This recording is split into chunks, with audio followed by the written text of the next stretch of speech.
Dear students, this content creation video explains line by line explanation and complete analysis of the poem The Pully written by George Herbert.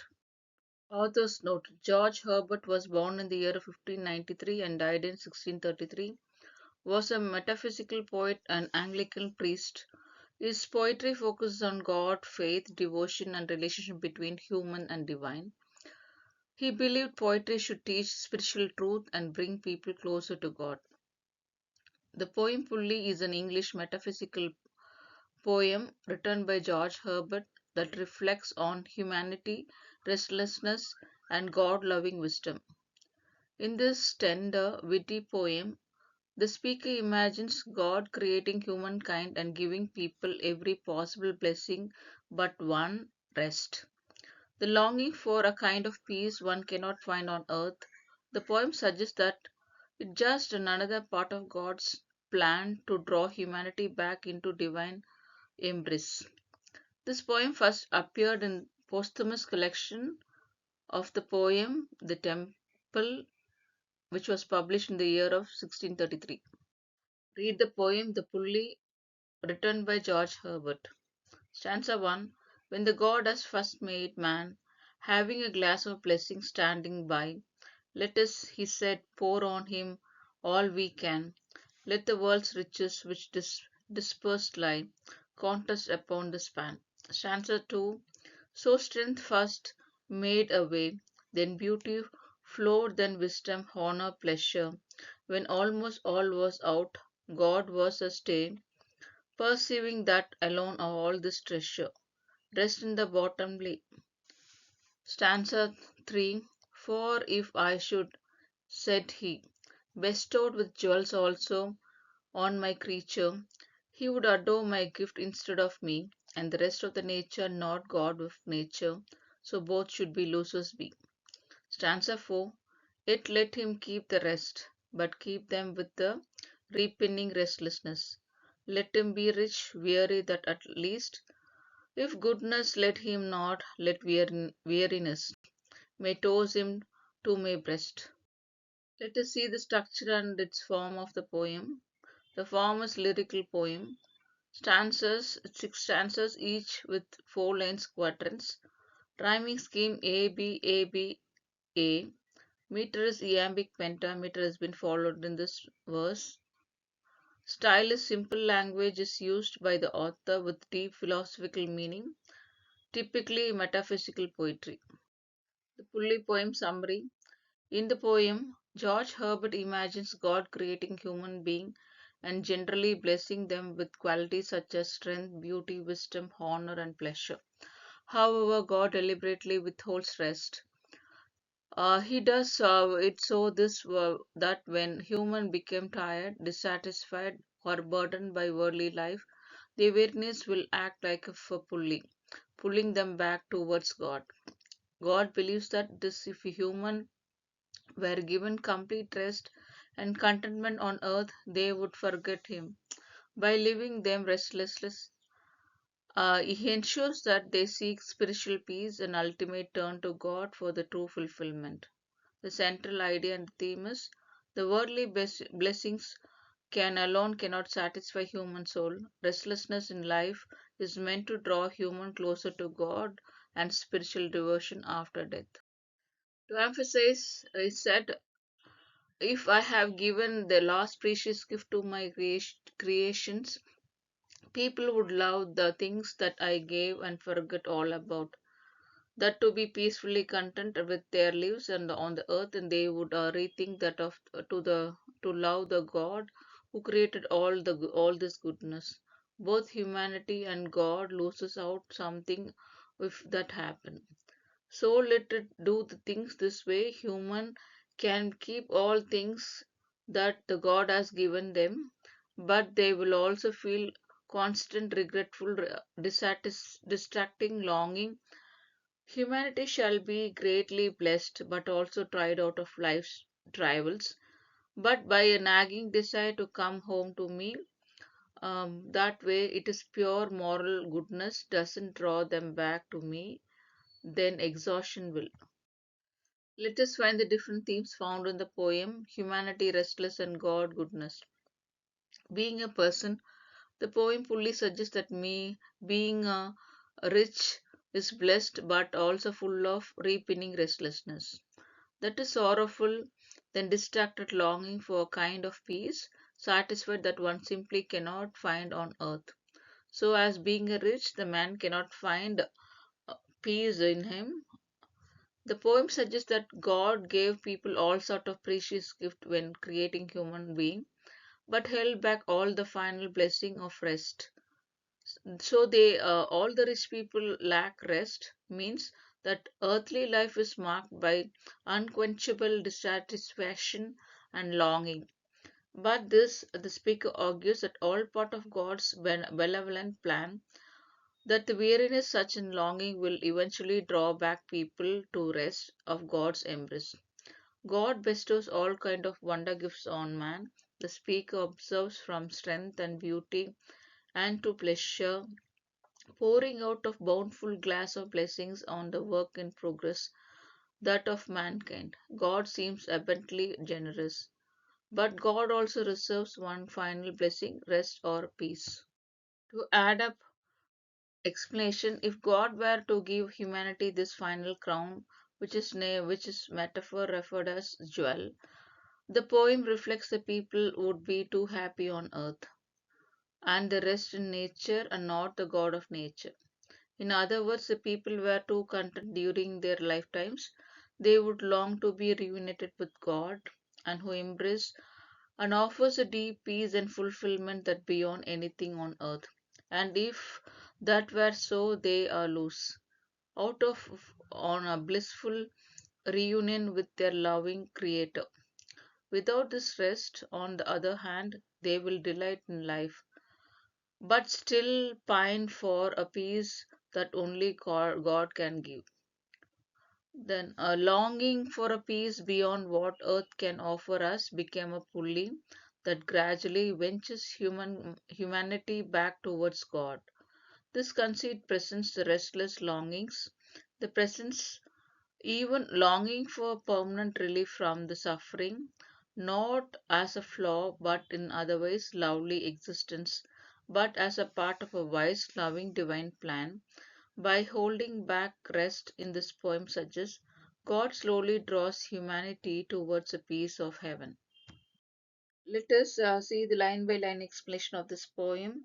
When God at first made man, having a glass of blessing standing by, let us, said he, pouring on him all we can. Let the world's riches and which dispersed lie contrast upon the span.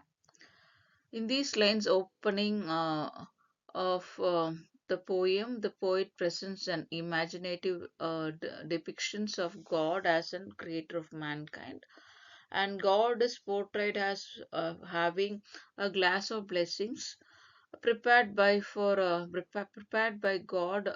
for human mankind, symbolizing a container filled with various gifts and blessing that He is intent to grant to them. The God is benevolence decides to pour all these blessings upon the human mankind. Since He asks all His good angels to pour the blessings on the human mankind. Then he expresses his desire to concentrate all the scattered richness and abundance of the world into the limited measures, and represented by the phrase contrast into a span. Now he reduce the space and bring forth all the granted blessings in one limited space, and he reduced into very short space. The significance that God wants to give human condensed and concentrated form of his blessings, filling with them with abundant gifts. The lines conveys the idea that the God at the very beginning of human creations intended to bless mankind with an abundance is divine gift and favor. Imagine of a glass of blessings, the pouring of these blessings into humanity emphasizes God's generosity and his desire to bestow all that the good upon his creations.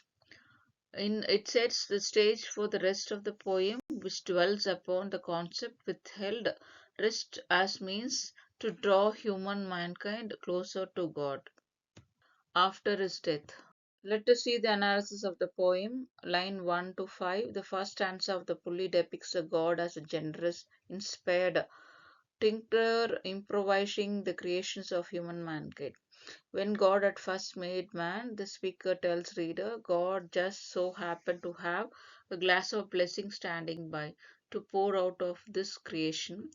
It sounds rather as if God made a cup of tea, forgot about it, and then rediscovered it. What stroke of luck!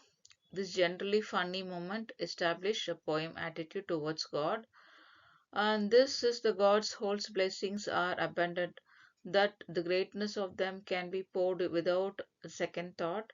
Glasses of blessing might be cooling on the bookshelves and counter uh, drops of all of God's studios. The poem even lets readers listen to on God's thought process in the moment of creation. Let to the anaphora here. Let us, he said, pour on him all we can. Let the world riches with dispersed lie, a contrast into span. This echoing let might feel familiar to the readers who are familiar with the biblical creation of story of Genesis, which a God declares, "Let there be light." It brings us the light into the world. This subtle allusion and marries biblical grandeur to retouching images of gods as an hobbyist talking to himself over the workbench. And but Project Gods proposes a spectacular one, the planning to collect the world's dispersed, far-flung riches and shrink them down into span, God preparing in condensed every. So in these lines, worldly riches refers to all the wealthy, beauty, wonders, and valuable things in the world which has been granted and gifted by God. And I mean, it has been dispersed in sense it is scattered everywhere in the different places of this beautiful world. And Whereas contrast and span here refers to it is shrinks together and become a smaller in one space, smaller space. The distance between a trip of thumb and a little finger were stretched. So, meaning in a sense, we can explain that poet says that all the wealth and beauty of the world, which are normally spread out across many places and can now gather into very small space. A small space is lovers' world, their love, and the simple word, the entire world richness seems to be insignificant compared to their love, which contains everything that truly matters. Central idea of the lines in sense, the love condensed the whole world into one place. The true love is greater than the material wealth. The lovers creates their own complete universe. But in turn, the project God proposes in a spectacular one in planning to collect the world's dispersed richness and shrink them into one span in a very small space. God is preparing to condense every possible blessing into a short span of human life and miracle of generosity. This poem, God clearly highlights inhumanity. Here, the outset of the poem takes a moment to look the way of the stanzas use meter. Each 5 line stanzas of quatrain stands with a short line iambic tetrameter, and that is the line of 3 iambic metrical feet which shows da dum rhythm is been followed in verse. So look at this lines. When God at first made man. This lines then it has been expanded in 3 lines of iambic pentameter, 5 iambic in the row. Then it is closer to another line of trimeter.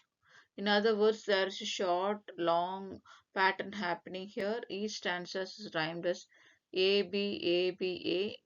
For instance, the first stanza of man and by can lie span. The stanza rhymes thus always ends back on the A rhyming, returning where they begin. both in meter and its rhymes. Then the poem make there and back again journey. This pattern will turn out to reflect the poem's philosophy. Perhaps it is not able to a big hint of observe that poem's title is The Pulley. So far, that is so simple mission in sight. The metaphor of the pulley will become the poem's central conceit and the theme of the poem. The poem will ask what it could draw the people back to their origin in God. Let us see the explanation of these lines. It describes the moment God created humans.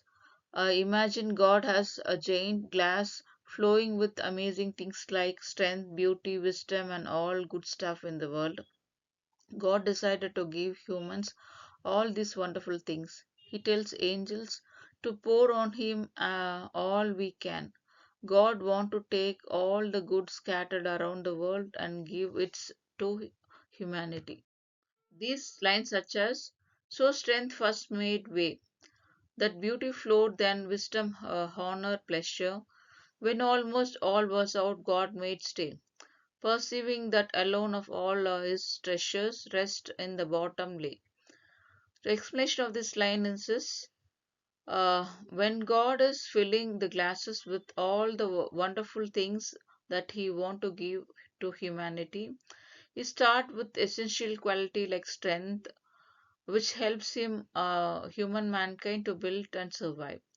Then He adds beauty to appreciate the world, and wisdom to make choices, and honors to live with an integrity, and pleasure to enjoy life. But just as the glass is almost full, God pauses. He realizes that there is one more important gift to be is different, and that is solace and rest. The sense complete peace and satisfaction. He decides to hold the rest for a bit. So in these lines, the poet continues the imagery of God bestowing a blessing upon the humanity to describe the sequential order in which blessings were given. First, the strength is mentioned as an initial blessing of God granted humanity. The strength refers to physical, perhaps spiritual power, providing humans with the ability to endure overcoming challenges. Next is beauty is depicted as a flowing of human that after strength, that it could be interpreted as an aesthetical beauty that exists in nature as well as in beauty found in human characters and virtues. The following beauty, wisdom, honor, pleasure are mentioned. God grants human wisdom to understand the world and make informed decisions, honor to uphold moral values, integrity, and pleasure to enjoy delight of joy of life. However, when it seems that almost all the God's blessing has been bestowed upon humans, the poem takes a turn. The god made stay, indicating that he paused and withheld something significant. The reason for this pause is explained in the next lines. The god perceived that the rest was only treasure. He had not yet given to humanity. Here, the rest has the deeper meaning beyond physical rest and relaxations. The significance of spiritual rest and contentment, the ultimate peace and fulfillment that can only be found in the close and harmonious relationship with God. The poem suggests that God intentionally withheld this rest from humans, realizing that they can be granted everything without experiencing the need for Him. They might become self-reliant and forget their independence on Him. By leaving the rest in the bottom, God creates a void and a longing within the humans that they can only fill when they return to Him. It is surrender and seek spiritual rest in His presence. This withholding the rest serves as a reminder that the true satisfaction and completeness can only be found in loving and faithful relationship with God.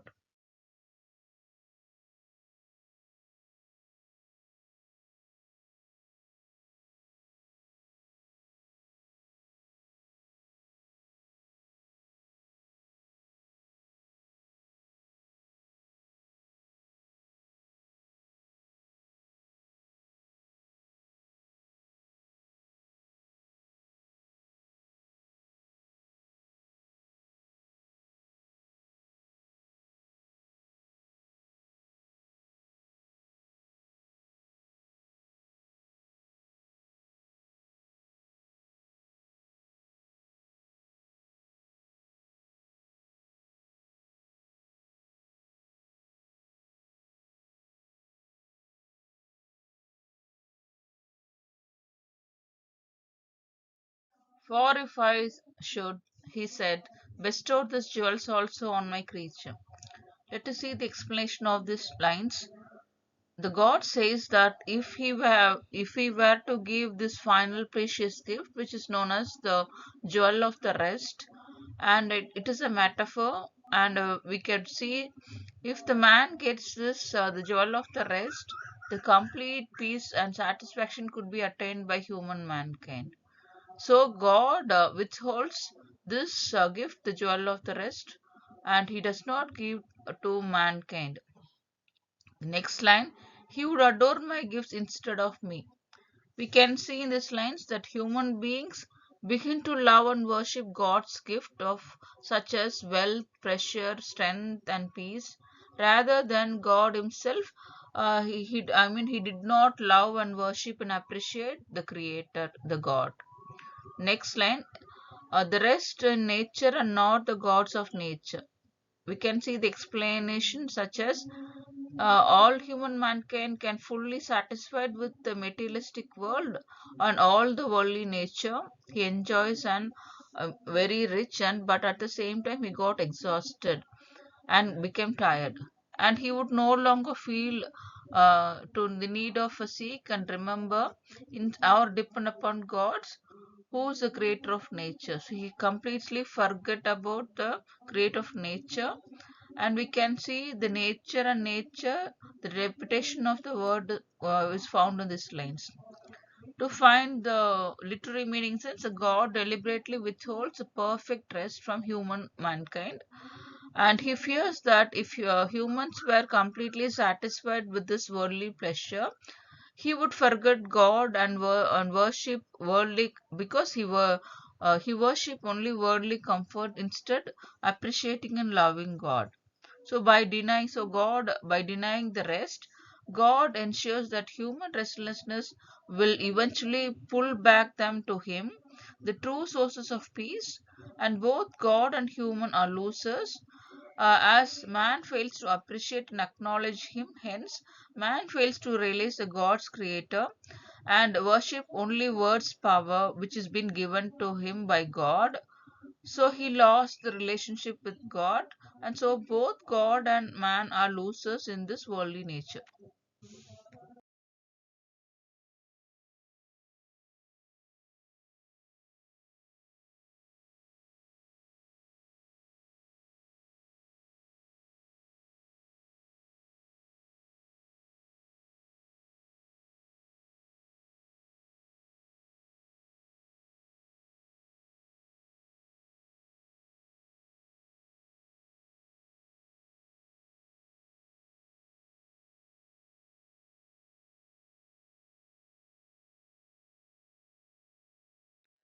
The last lines are such as, let him keep the rest, but keep them with the repenting restlessness.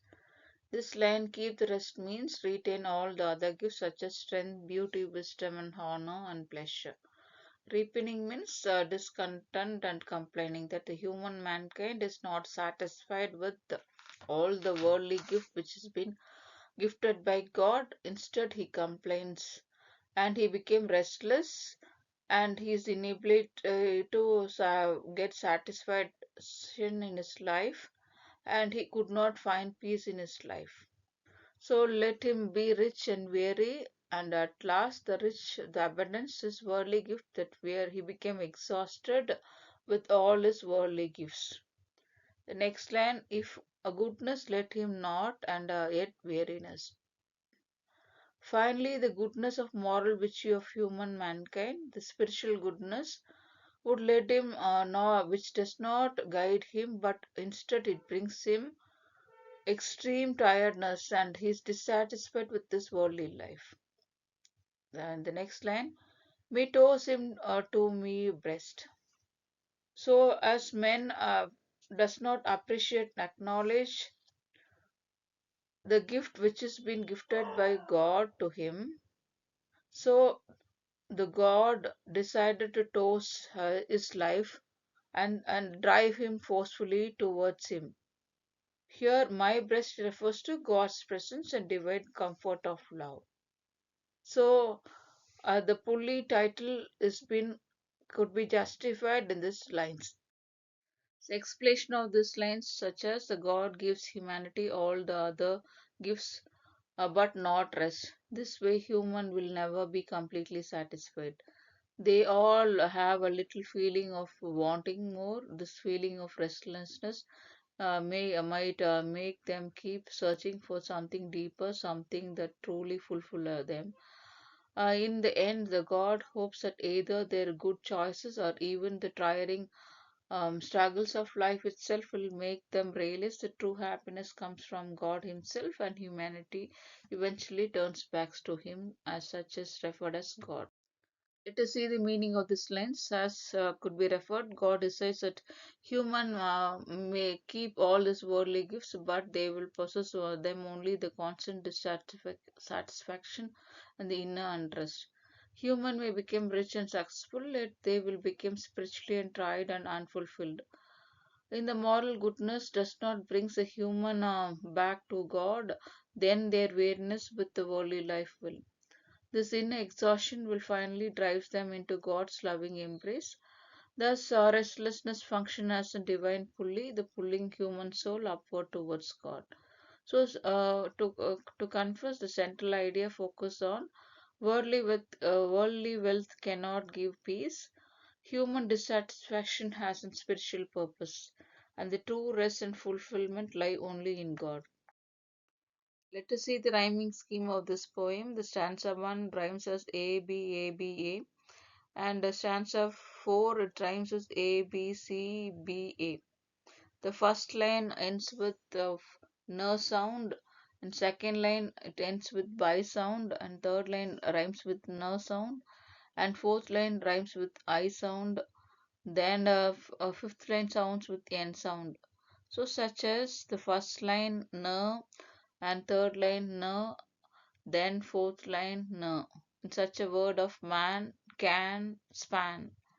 All these three words ends with n sound, and the second line that is by I sound and lie in the fourth line by and lie that's I sound rhyme together. So stanza 1 rhymes in the form of A B A B A. Then stanza 4 rhymes in the form of A B C B A, such as stanza first line ends with t sound in the word rest. Then the third line last it ends with t sound, and fifth line the breast ends with t sound. The first line of fourth stanza rest with ends with t sound, last it ends with t sound, and breast ends with t sound. The first line and third line and fifth line ends with t sound, rhyming as A C A. And the stanza of second line of restlessness it ends with is sound of rhyming B, and it is rhymes with the fourth line weariness S sound B. So second line and fourth line is and weariness of is rhyme together. So this rhyming forms is different as A B C B A. Let us see the literary device found in this poem. First is alliteration is the repetition of consonant sounds at the beginning of the word. Such in phrases of repinning and restlessness. Repinning begins with r sound and restlessness begins with r sound. So repetition is r sound is emphasized. Next is metaphor. The metaphor is a figure of speech that compares two things without using like and as. It suggests one thing's actually in another, creating a deeper meaning or image. For example, bestowed this jewel is also of my creature, where the gift of the rest indirectly compared to something precious such as jewel. Next is repetition, repeating words or phrases over and over again for emphasis. For example, here the word nature is repeated in this line. The rest in nature and the God in nature. So the words nature and nature is repeated again and again. Next device is inversion. Inversion is a figure of speech where normal grammatical order of sentences is rearranged for emphasis or stylistic effect. For example, look at the phrase, so both should losers be. The words have been arranged in inverse manner to add poetic effect of the verse. The correct order is so both should be losers. Next, devices imagery. Imagery is a poetic device which creates a vivid picture in the mind of the readers. The glass of blessings. This image helps to visualize the God having tangible storehouse of good things. The last device found in this poem is paradox, a statement that seems contradictory on the surface but contains a deeper meaning. Is said to be paradox. For example, rich and weary. Look at the word rich. The man is rich, but weary is very tired and exhausted. So, two context statement of a man who's rich and being exhausted with this worldly pleasure is in paradox.